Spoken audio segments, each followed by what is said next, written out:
जय श्री राम दोस्तों, शुरू करते हैं इकाई 3 पूर्णांक। इसमें पहला प्रश्न है, दी गई सारणी में विभिन्न शहरों के किसी विशेष दिन के तापमान अंकित है। इन तापमानों को पूर्णांकों के रूप में सारणी में व्यक्त कीजिए।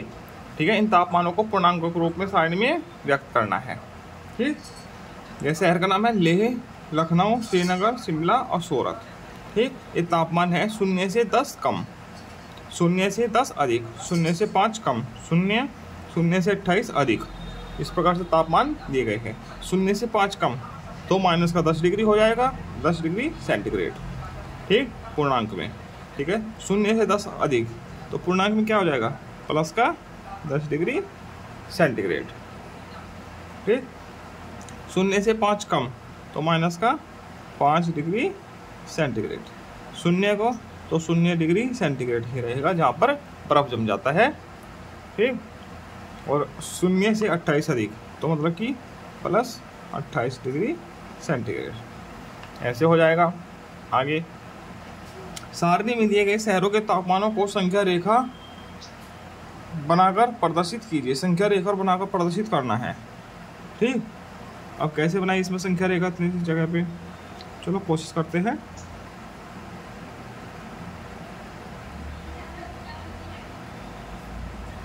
ये संख्या रेखा है। ठीक, यहाँ 0 मान लेते हैं। 1 2 3 4 5 6 7 8 9 10 11 12 13 14 15 16 17 18 19 20 21 22 23 24 25 26 27 28 29 30। ठीक, 1 2 3 4 5 माइनस 5 6 7 8 9 10 माइनस का 10 11 12 13 14 15 माइनस के 15। ठीक है, 1 2 3 4 5 10 11 12 13 14 15 20 21 22 23 24 25। इस प्रकार से हमने संख्या रेखा बना ली। अब प्रदर्शित कर देंगे इन मानों को संख्या रेखा पर। कैसे करेंगे, लेह का है 0 से 10 कम, माइनस 10 है तो 0 से 10 कम इधर, ये तो हो जाएगा लेह। ठीक, ले। ठीक, 0 से 10 अधिक प्लस 10 है, प्लस 10 ये कहाँ हो जाएगा, लखनऊ का। ऊपर लिख सकते हैं, नीचे लिख दीजिए। ठीक, माइनस 5 कहाँ का है, श्रीनगर का, ये यहाँ पर। ठीक है, 0 ये है शिमला का।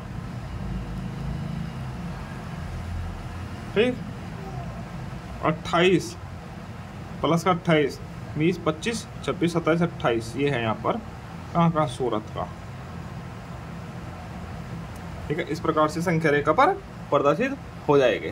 ठीक, सारणी में दिए गए शहरों के नाम उनके बढ़ते हुए तापक्रमों के क्रम में लिखिए। बढ़ते हुए देखो, सबसे कम किसका है, -10 लेह का है। ठीक है, लेह का सबसे कम, फिर उससे ज़्यादा है श्रीनगर का,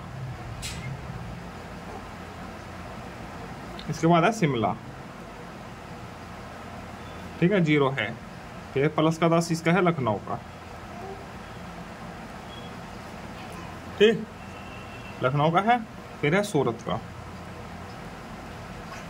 इस प्रकार से हो जाएंगे। ठीक, बढ़ते हुए क्रम में निम्नलिखित सारणी अप्रैल माह में कुछ वस्तुओं की कीमतों के अंतर को दर्शाता है। ठीक, इस अंतर को पूर्णांकों के रूप में निरूपित कीजिए। देखो, दाल, चावल, नमक, घी और चीनी ये चीज़ें दी गई है। या 120 था 126 हो गया तो हुआ प्लस का 6, बढ़ा है ना प्लस 6। 48 था, सॉरी 44 था 40 हो गया, कितना हो गया, माइनस के 4 रुपये।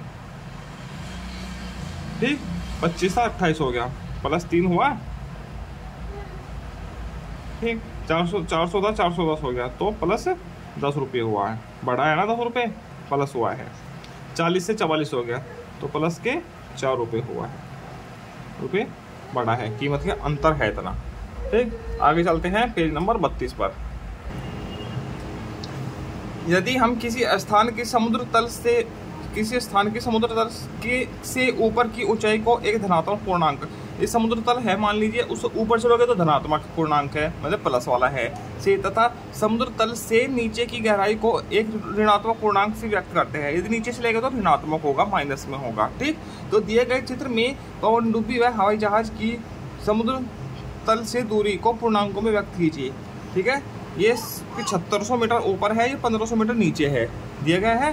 तो हवाई जहाज की बतानी है ना, पवनडुब्बी की बतानी है हवाई जहाज की। पवनडुब्बी की क्या होगी, पनडुब्बी होता है, सॉरी पनडुब्बी।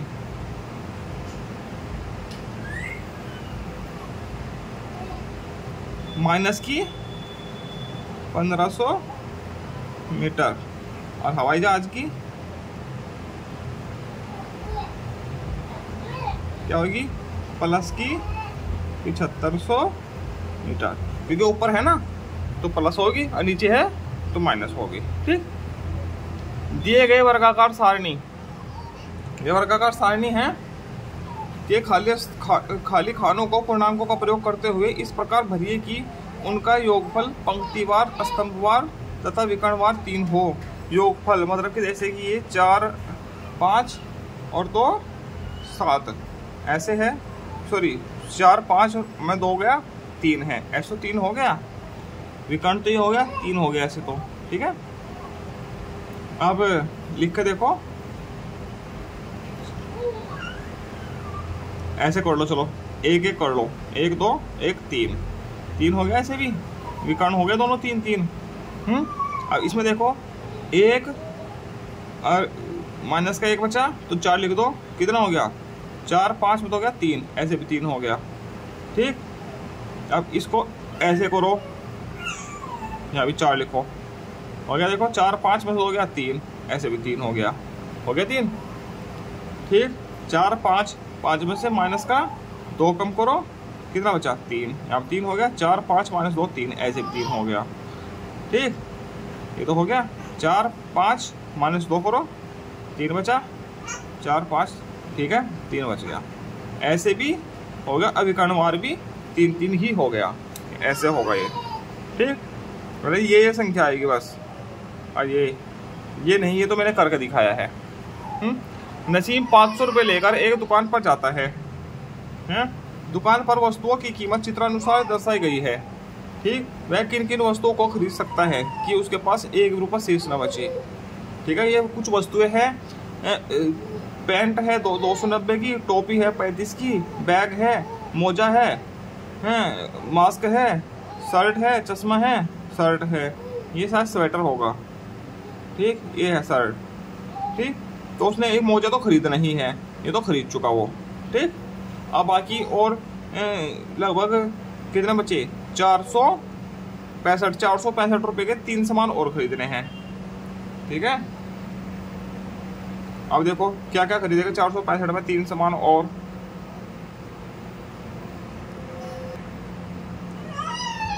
45 का तो मोजा खरीद चुका है, बाकी अब बचे हैं 455 रुपये, 455, 35 की टोपी खरीद लीजिए। ठीक है, टोपी,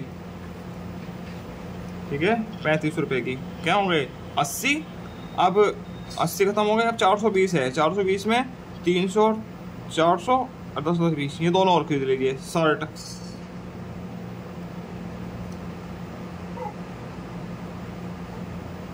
शर्ट कितने की है, 310 की। ठीक है, और एक बैग कितने का है, 110 का, 5 5 10 की 0, 4 और 3 7 8 9 और 1 8 10 की 0, 3 4 और 1 5, हो गए 500। ये सामान वो चारों सामान 500 रुपये में खरीदेगा। ठीक, निम्नलिखित शब्द समूह में धनात्मक पूर्णांक और ऋणात्मक पूर्णांक को प्रदर्शित करने वाली संबंधों को दी गई निम्नलिखित तालिका में लिखिए। ठीक, कुछ चीजें दी गई है, चढ़ना, लाभ, घटना, खर्चा, ये। ठीक है, अब देखो क्या धनात्मक होगा इसमें, क्या ऋणात्मक होगा उनको।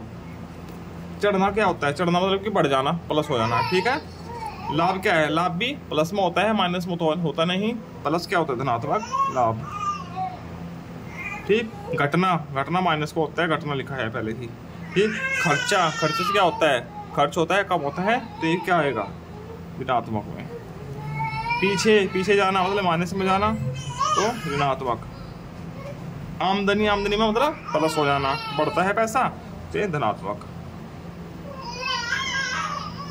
ऊपर जाना मतलब प्लस में जाना, जैसे जहाज ऊपर जाता है तो प्लस में जाता है ऊपर, तो ऊंचा भी प्लस में होगा,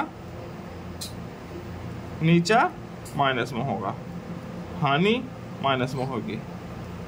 पूर्व दिशा में चलोगे तो प्लस होता है, पश्चिम में जाते हैं तो माइनस में होता है। ठीक, आगे चलते हैं तो प्लस में, उछाल प्लस में आता है, और उतरना मतलब नीचे जाना, घटना, गिरावट मतलब नीचे जाना, ये भी माइनस में। ठीक है, तो ये सब ऋणात्मक हो गए। ठीक, ये सब धनात्मक हो गए प्लस में। ठीक है, इस प्रकार से कर लेंगे हम। आगे दी गई संख्या रेखा के आधार पर निम्नलिखित के उत्तर दीजिए। संख्या रेखा के आधार पर निम्नलिखित के उत्तर देने हैं। ठीक, ABCD 0 EFG। ठीक है, ये लिखा हुआ है ऐसे, 0 से इधर के है, 0 से उधर के है। ठीक है, अब संख्या रेखा पर अंकित बिंदुओं को उनके घटते हुए क्रम और अवरोही क्रम में लिखना है। पहले बड़ा लिखना है, फिर छोटा, फिर छोटा, फिर छोटा छोटा, ऐसे। ठीक है, इन सभी बिंदुओं को। सबसे ज्यादा क्या है इसमें? G।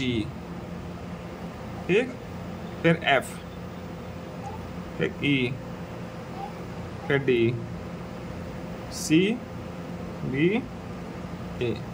ठीक, इस प्रकार से हो जाएगा। यदि बिंदु B को -10, B को तो -10 मान लिया, लिखे तो +10 वाला क्या होगा? देखो यहाँ से 1 2 3 4 5। ठीक है, 0 से 1 2 3 4 5, F होगा +10। ठीक, संख्या रेखा पर अंकित बिंदुओं में से किसका मान सबसे कम है? सबसे मान कम होगा A का, क्योंकि सबसे दूर है इधर ऋणात्मक पूर्णांक में। ठीक है, तो उसका मान सबसे कम होगा।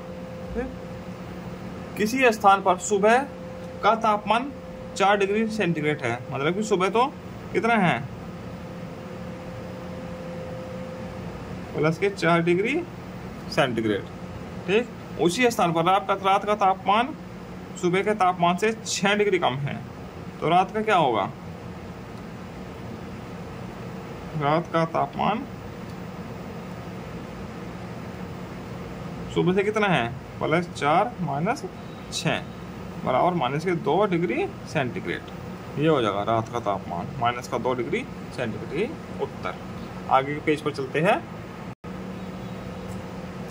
एक प्रश्न पत्र में छात्र को सही उत्तर देने पर 4 अंक मिलते हैं तथा गलत उत्तर देने पर 1 अंक काटा जाता है। रिया ने 30 प्रश्नों के सही उत्तर देने पर 100 अंक प्राप्त किए। 30 प्रश्नों के 100 अंक प्राप्त किए हैं, कि सही उत्तर देने पर 100 अंक प्राप्त किए। रिया ने कुल कितने प्रश्नों को हल करने का प्रयास किया होगा? हैं, 30 प्रश्नों के तो 120 मिलने चाहिए थे, तो मतलब कि उसके 20 नंबर कट गए, तो 20 प्रश्न उसके गलत हो गए। ठीक, तो उसने 30 और 20 50 प्रश्नों का सही करने का प्रयत्न किया है। अब कैसे लिखेंगे? 30 प्रश्नों के अंक बराबर कितने? 120 बनते हैं। कैसे? 30 गुणा 4 बराबर 120 अंक। ठीक, प्राप्त अंक कितने प्राप्त हुए? उसको सिर्फ 100। ठीक, 100 अंक प्राप्त हुए हैं मात्र। तो अंकों का अंतर कितना है? अंक काटे गए, कितने काटे गए?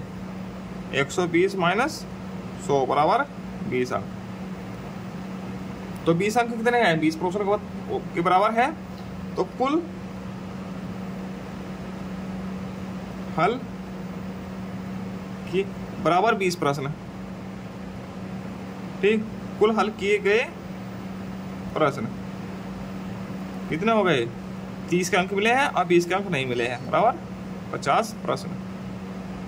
इस प्रकार से हो जाएगा।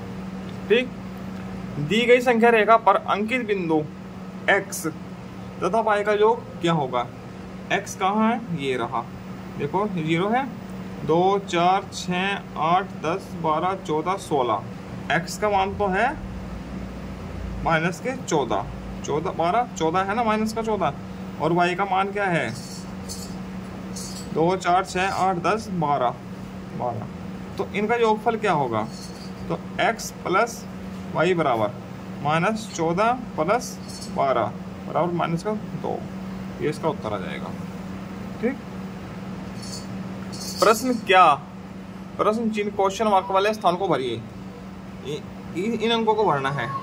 ठीक है, क्या क्या आएगा, जैसे कि इधर 12 लिखा है, 2 6 12 है, माइनस का माइनस आ गया, 3 दूनी 6 आ गया, कैसा आएगा, माइनस की माइनस में गुना करके क्या आता है प्लस, 2 की गुना 0 में करके क्या आएगा 0। ठीक, 2 निमा 18, प्लस की गुना माइनस में करके माइनस, 2 पंजा 10, कैसा माइनस का। ठीक है, 2 सते 14, कैसा आएगा प्लस का। ठीक, ये ऐसे आ जाएगा। ठीक, निम्नलिखित शब्दों या कथनों को विपरीत लिखिए, इनके विपरीत लिखना है। ठीक है, ये करना है, विपरीत शब्द लिखने हैं इनके। ठीक है, आकार में कमी, आकार में वृद्धि, क्या आएगा, आकार में वृद्धि। ठीक, असफलता मतलब सफलता, उल्टा लिखना है ना, 10 रुपए का लाभ 10 रुपए की हानि, विपरीत लिखना है, लाभ का उल्टा होता है हानि। जल स्तर में वृद्धि, जल स्तर में कमी।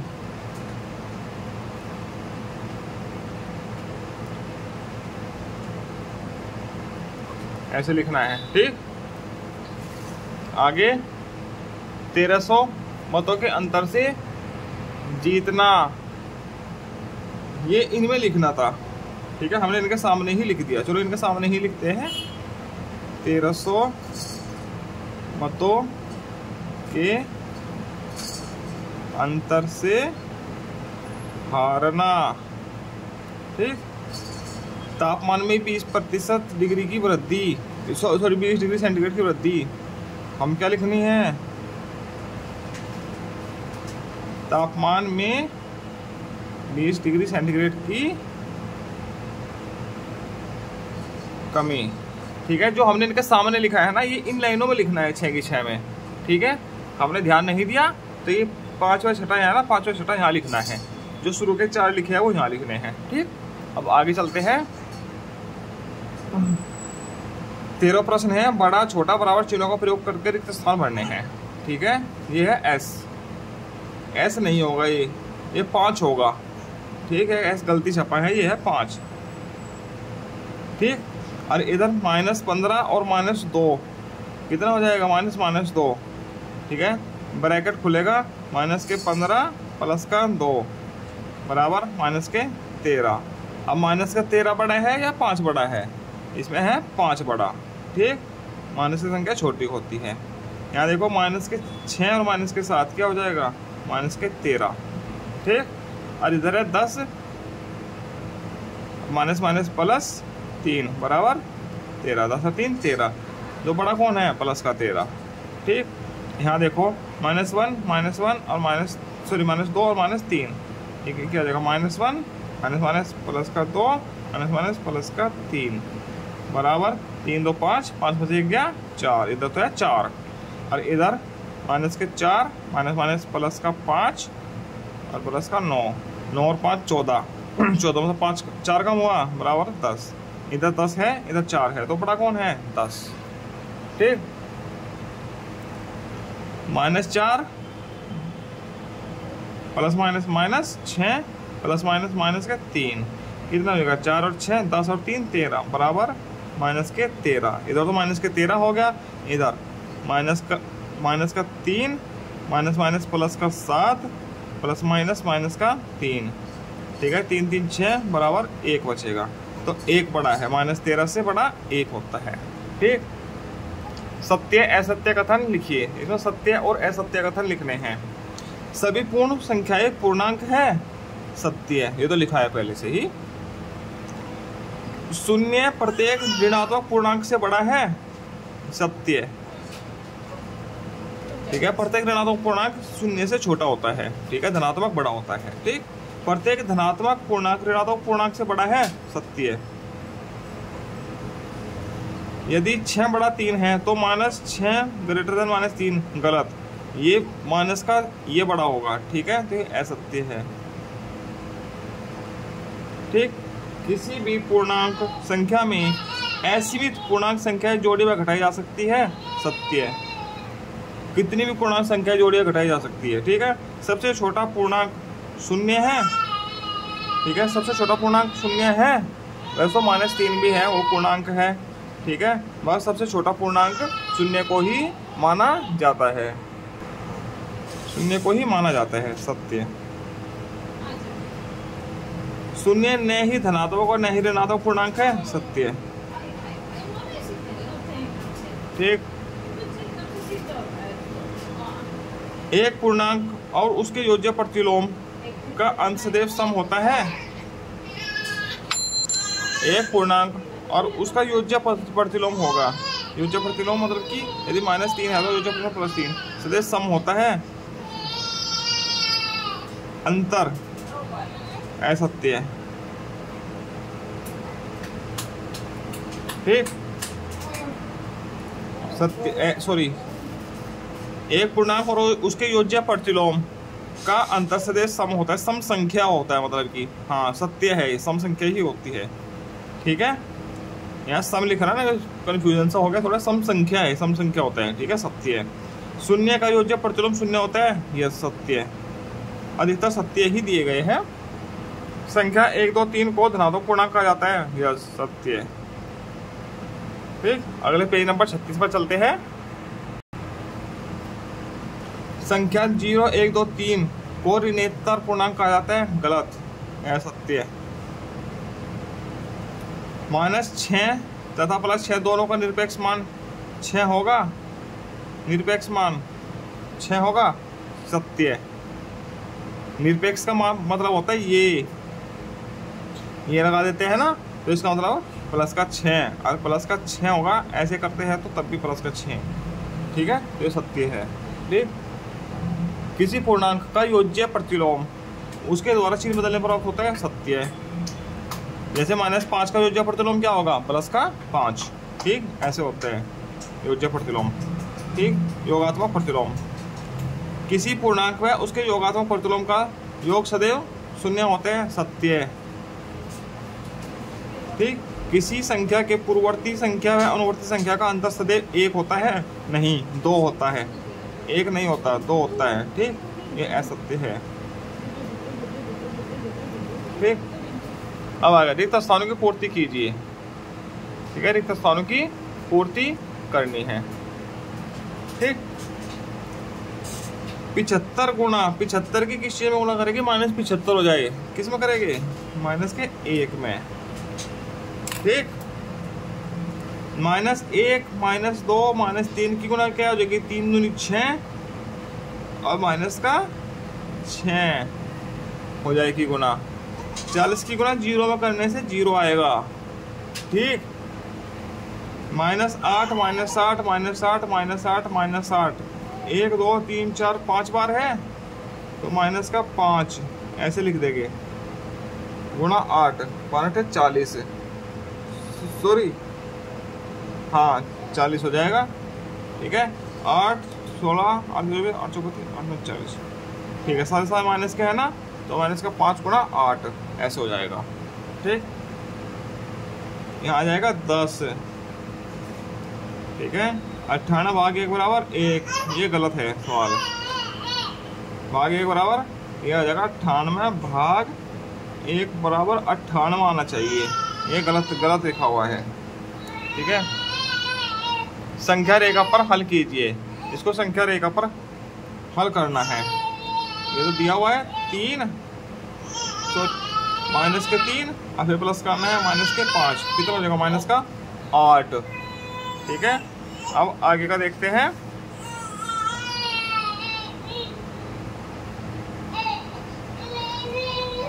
ये माइनस का 3 प्लस का 5, यहाँ से माइनस का 3। ठीक है, फिर प्लस 5, प्लस का 5 है 1 2 3 4 5, यहाँ पहुँच जाएगी। कितना आएगा उत्तर? 2। ठीक, अब इसमें 3, चलो शुरू में तो 1 2 3 यहाँ तक। ठीक है, माइनस 5, फिर 5, माइनस के 5 होना है 1 2 3 4 5, यहाँ पहुँच जाएगी। क्या आया उत्तर? यहाँ 2 आया था, यहाँ माइनस का 2। ठीक, कोष्ठकों की सहायता से निम्नलिखित कथनों को गणितीय पद के रूप में निरूपित करना है। 408 के योगफल का 3 से भाग। 4 और 8 के योगफल का 3 से भाग, ये देखो नीचे लिखा है। ठीक, अब ऐसे ही 45 में 4 और 5 के योगफल से भाग। 45 में 4 और 5 के योगफल से भाग। 45 में 4 और 5 के योगफल से भाग। ठीक, ऐसे लिखा जाएगा।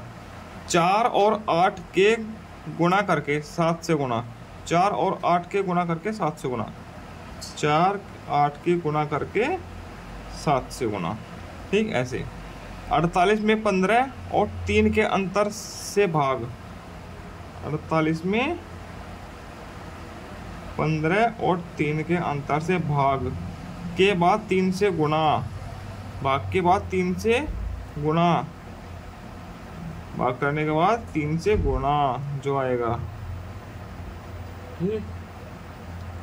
12 और 7 के अंतर से 12 और 7 के अंतर से 3 का गुणा।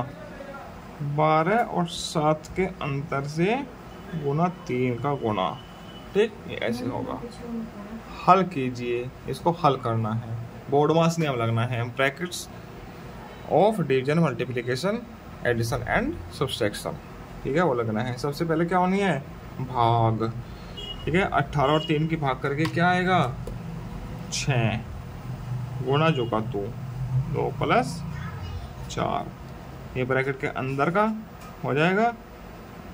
ठीक, सॉरी ब्रैकेट्स होएगा ना सबसे शुरू में, तो एक गलत कर दिया मैंने। ब्रैकेट्स होना है शुरू में, तो 18 भाग 3 गुणा 2 और 4 6, ब्रैकेट्स ओपन हो गया। अब भाग, ये पहले भाग होनी है। कितने आ जाएगा? 6 गुणा 6, 6 36, ये उत्तर आएगा इसका। ठीक, अगले पेज पे चलते हैं, पेज नंबर 38 पर। 18 भाग 2 प्लस 4 गुणा 3, तो सबसे पहले ब्रैकेट्स खोलता है। ठीक, 18 भाग 2 और 4 6 गुणा 3। ठीक हो गया। अब भाग होगी फिर गुणा होगी। पहले भाग होगी 18 भाग 6, कितना हुआ? 18 में 6 से भाग देंगे, 6 18 गुणा 3 जो का, तो 3 3 9, ये उत्तर आ गया। ठीक, रामू अपने सहपाठी मीना का हालचाल लेने एक अस्पताल जाता है। मीना अस्पताल में बोतल से ऊपर दूसरे तलवे पर भर्ती है। बोतल से ऊपर दूसरे तलवे पर, तथा पैथोलॉजी लैब, पैथोलॉजी बोतल से 2 तल नीचे है, वो नीचे है। ठीक है, रामू अपने सहपाठी मीना से मिलने के लिए लिफ्ट में लगी संख्या बटनों में से कौन सी सहपाठी से मिलने के लिए कौन सी बटन दबाएगा? लिफ्ट में ऊपर है ना, तो सहपाठी तो ऊपर बढ़ती है, तो उससे बटन संख्या 2 दबाएगा। 2 तरह ऊपर है। ठीक, रामू अपने सहपाठी मीना की मेडिकल रिपोर्ट लेने पैथोलॉजी जाना चाहता है। अब वह लिफ्ट में लगी बटन संख्या बटनों में से कौन सी संख्या बटन दबाएगा? अब दबाएगा वो माइनस के 2, क्योंकि बोतल में 2 तल नीचे है। ठीक है, अब ये देखो, ये लिफ्ट भी दी गई है। ठीक है, यहाँ से ये बोतल है। ठीक है, ये दूसरे तल पर भर्ती है, और नीचे है पैथोलॉजी लैब। ये बटन लगे हैं। ये -2 लिखा है, नीचे जाने के लिए -2 का प्रयोग होना है, ऊपर जाने के लिए +2 का प्रयोग होना है। ठीक, बोतल पर जाने के लिए 0 का प्रयोग होना है। ठीक, और इसी प्रकार आपकी इकाई 3 पूरी होती है। आगे हम मिलते हैं इकाई 4 सांख्यिकी के साथ। जब तक के लिए जय श्री राम। सभी का दिन मंगलमय रहे। हर हर महादेव।